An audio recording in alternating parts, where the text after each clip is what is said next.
Welcome back to Penguin Audio Book Break. This week, The Art of Conversation author Catherine Blyth explains how we can be better people and feel more at ease in social situations by learning conversational skills. Penguin Audio presents The Art of Conversation, written and read by Catherine Blyth.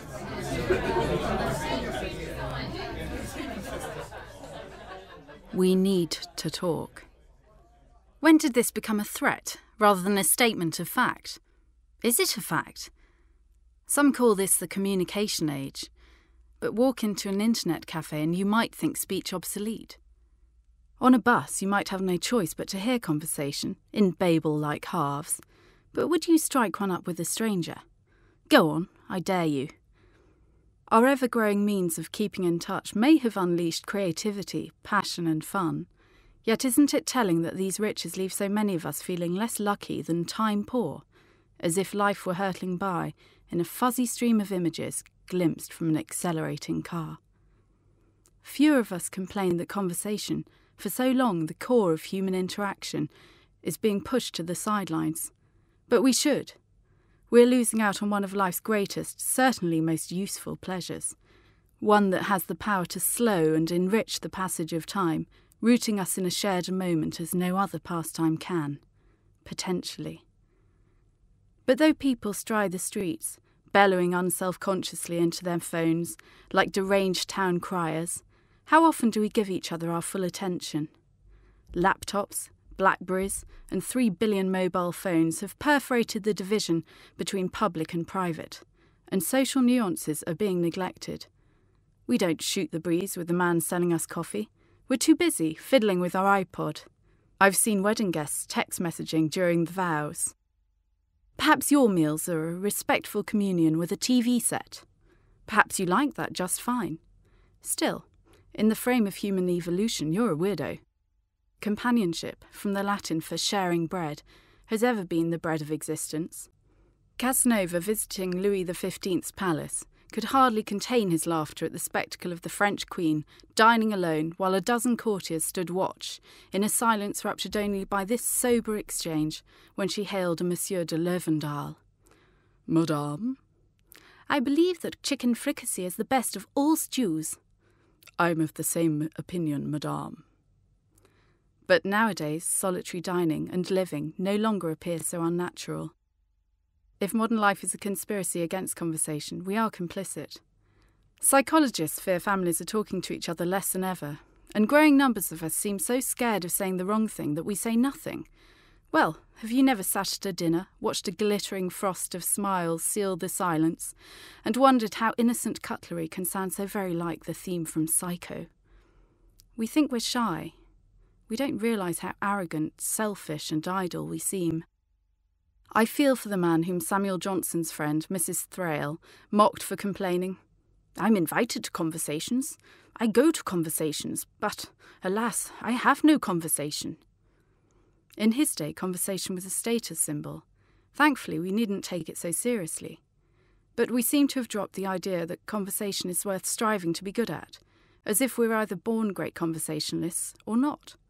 If only. As we hide behind our computer screens, we're losing skill in a vastly superior information technology, one that has been in research and development for thousands of years, and been the engine of intelligence since Homo became sapiens. As researching this book has taught me, far from behind technology, we're beyond it. My hell is not, as it was for Sartre, other people. It is a 21st century with 6 billion plus of us on a shrinking planet with dwindling resources, not talking. But if neglecting conversation muddles minds, using it can rebuild our crumbling common ground. Conversation isn't about words, you see, but something bigger. It's a host of skills by which we connect with one another. Language is certainly a wonder, and conversation a miracle upon that miracle. Yet I find simpler reasons to treasure it. Get on with others, you'll get on in life, and enjoy it more. Sharing a laugh with a stranger, transforming a contact into a friend, or that goosebump-poppingly delicious moment when you click, share a joke, spark a new idea, or just letting off steam with someone who knows how to listen. There are countless adventures waiting to happen in each encounter, each day of our lives. Good conversationalists get dates, win contracts, because the qualities of a satisfying chat, clarity, tact, wit, are those we want of the people around us. Respect the rules of artful conversation, and not only will you make better company, but you've the means to almost all you might wish for in life. We need to talk. Do these words fill you with dread? It's time to hear their promise. Let's start with greetings. Don't talk to strangers. Don't speak until spoken to. Forget it. Inhibition is useless. How to start a conversation? Simple. Say hi. It's easy to say, but as with flying, the critical phase is takeoff. And unlike runways, greetings don't follow straight lines, but vary from place to place. Even chimpanzees have a host of hand clasps. Some grip, some press wrists, some grab and groom, and all respect one rule: the dominant chimp's hand goes on top. By contrast, many humans bungle customary overtures. Some dive in, so keen to have an impact they're blind to the impression they make. Other shycos stumble, mumble, or say nothing. What does it matter? Even chimps get it. Greetings announce who we are. No word costs less or counts more than hello. There's a man on my street whose liveliest response to hi is a grunt. I'm not sure what I or life have done to him, but the sense of a person stranded in his own bleak world is strong. The first rule is that greetings are charms to open minds and doors. If conversation is music, the start sets the tone and reveals others' key.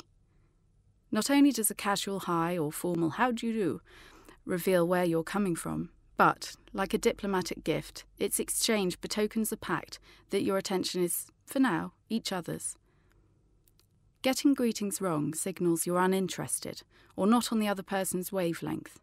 Bad news in dangerous places. For instance, Tuareg nomads in the Sahara will reveal names only after trading set phrases like undercover spies. The lower status person, usually the younger, begins, "Peace be on you."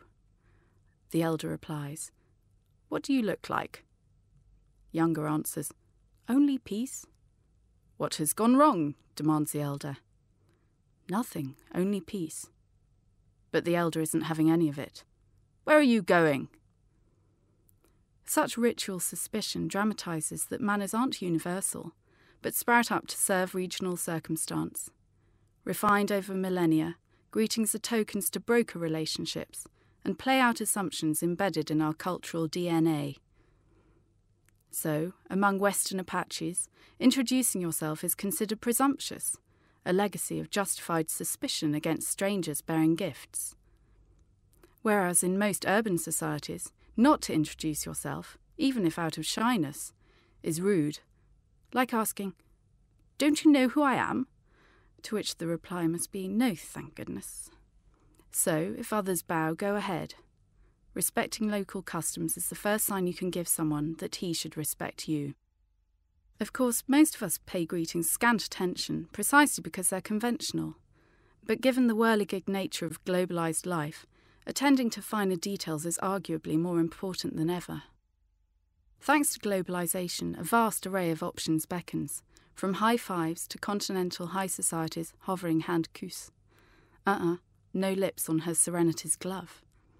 Yet amazingly few fit general use. Recall the nose clash as you misjudge which cheek to air kiss. Confusion reigns because social codes are fading, and etiquette increasingly resembles a branch of astrology. The information age has scrambled the software that programs how we behave. We don't just copy our parents. We cut and paste from TV, film, music, and we form judgments from the briefest encounter. Aren't you creeped out by that winking shopkeeper, the aunt who still pinches your cheek? Hence, the second rule of greetings is, strike the first notes on the general frequency. Trusty product of countless exchanges, standard issue gestures, the smile, the handshake, are a collective work of art, and evolved as they have for good reason. Not long ago, debutantes were advised, Never look a man straight in the eye. Such a gaze, counselled Monsieur Donner Edmond, friend to Queen Marie of Romania, informs its object you are trying to probe his mind. Heaven forfend. But we're in the business of meeting as equals. Zulu has an elegant phrase for hello and goodbye. Sawubona. I see you. This encapsulates greeting's spirit of recognition. You look at the other person because not to do so implicitly declares either you're afraid to meet his eye or he is beneath your contempt. Either way, bad manners, making you seem weak or pompous, a worse weakness still for making conversation. And inattention tenders disaster. Take Ronald Reagan. At his adopted son's graduation, the future president ambled around school, greeting all and sundry. Eventually he bumped into his son. Out shot his hand. My name is Ronald Reagan. What's yours?